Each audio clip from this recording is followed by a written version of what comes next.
سب طرح کی تعریف صرف آپ کے لیے ہے، اے عرش عظیم کے مالک رب العالمین ذوالجلال والاکرام۔ آپ کی شان اور حمد کی کوئی انتہا نہیں، آپ کے خزانے میں کوئی کمی نہیں، لیکن ہمارے پاس وہ الفاظ نہیں کہ جن سے کہ ہم شکر کر سکیں اور آپ کی تعریف کر سکیں۔ دنیا کے سارے سمندر کی سیاہی بن جائے اور سارے پیڑوں کے قلم، پھر بھی آپ کی تعریف میں کچھ اگر لکھا جائے تو وہ کم ہوگا، لیکن آپ دلوں کے حال جاننے والے ہو اور سننے والے ہیں۔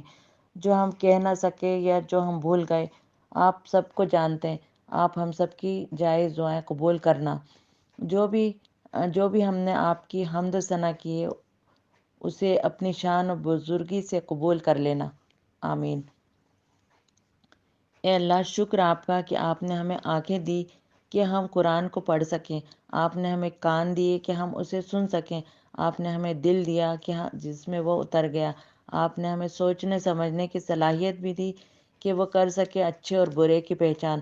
آپ نے ہمیں قرآن دے کر ہم پر بہت بڑا احسان کیا، ورنہ بے راہ بے وجہ گمنام زندگی ہو جاتی ہماری۔ آپ نے قرآن دے کر اپنی پہچان ہمیں دی، ہمیں امت محمدیہ بنایا، اس کے لیے آپ کا شکر۔ ہمیں صحت، تندرستی، زندگی اور سکون دینا کہ ہم مرتے وقت تک آپ کی عبادت کرتے رہیں، آمین۔ اے ہمارے رب، کوئی سہارا نہیں آپ کے سوا، اگر آپ کا سہارا نہ ہوتا تو دنیا میں ہم بھٹک جاتے، بکھر جاتے، ہوائیں ہمیں بہا لے جاتی، سمندر ہمیں ڈبو دیتا، ہمیں گرم دھوپ جھلسا دیتی، دنیا کے فتنے شر ہمیں گھیر لیتے، ہمارا کوئی مقصد زندگی نہ ہوتا، ہمارا کوئی اپنا نہ ہوتا، کوئی قاعدہ قانون نہ ہوتا، ہر طرف اندھیرا اور کوہرا ہوتا، لیکن آپ نے ہمیں ایسے نہ چھوڑا، ہمارے ہاتھوں میں قرآن دیا، ہمیں وہ دعائیں سکھائیں جن سے ہم خود کو آپ کی پناہ میں لا سکیں۔ آپ کے سہارے کے سوا کوئی سہارا نہیں۔ آپ کا شکر کہ ہر نعمت کے لیے۔ اسی طرح قیامت میں اپنے عرش کے سائے میں ہمیں جگہ دے دینا، آمین۔ اے اللہ، جس طرح آپ نے چاند، سورج، ستارے، زمین اور آسماں، فرشتے بنائے اور سب آپ کی فرما برداری کرتے ہیں، حمد و ثنا کرتے رہتے ہیں، آپ ہم سب کو بھی ان کی طرح فرما بردار بنا لیں، آمین۔ اے اللہ، آپ کا ہزاروں بار شکر، بہت سی نعمتوں سے آپ نے ہمیں نوازا، جس کو ہم جانتے ہیں اور جسے ہم نہیں بھی جانتے۔ ہمارا کھانا پینا، ہمارے رشتے ناتے، ہمارا گھر اور زندگی کا سامان، ان سب سے ہم نے بہت محبت کی، جو ان کا حق بھی تھا۔ اب ہمیں آپ کی، آپ کے رسولوں کی اور آپ کی کتابوں سے محبت کرنے والا بنا دیں، ہمارے نبی کی سنتوں پر عمل کرنے والا بنا دیں، قرآن کو سمجھنے والا، دوسروں کو سمجھانے والا اور ایمان والا پکا سچا مومن بندہ بنا دیں، تاکہ ہم فلاح پا جائیں اور ہماری ساری خطائیں جانے انجانے میں جو ہم سے ہو گئیں انہیں معاف کر دیں۔ یہ مہینہ مغفرت کروانے کا ہے، تو ہم سب کی مغفرت کر دیں آپ، آمین۔ ہم لوگ دیکھ رہے ہیں نا کہ دوسری قوموں کی بات ہو رہی ہے، یہ ساری خبر کس کو دی جا رہی ہے؟ رسول اللہ کے ذریعے اہل مکہ کو دی جا رہی ہے، لیکن تو ہم لوگ اسی میں چلے جاتے ہیں، اس قوم کے بارے میں پڑھتے رہتے، پھر واپس اللہ تعالیٰ رسول اللہ سے جب پھر سے خطاب کرتے ہیں، یہ اب پھر سے وہاں پہ آگے دیکھیں۔ قرآن کا یہ طریقہ ہے کہ جب شروعات میں جو باتیں ہوتی ہیں، پھر آخر میں چل کے پھر اللہ تعالیٰ واپس انہی ساری باتوں کو ہم لوگوں کو یاد دلاتے ہیں، دوہرا دیتے ہیں۔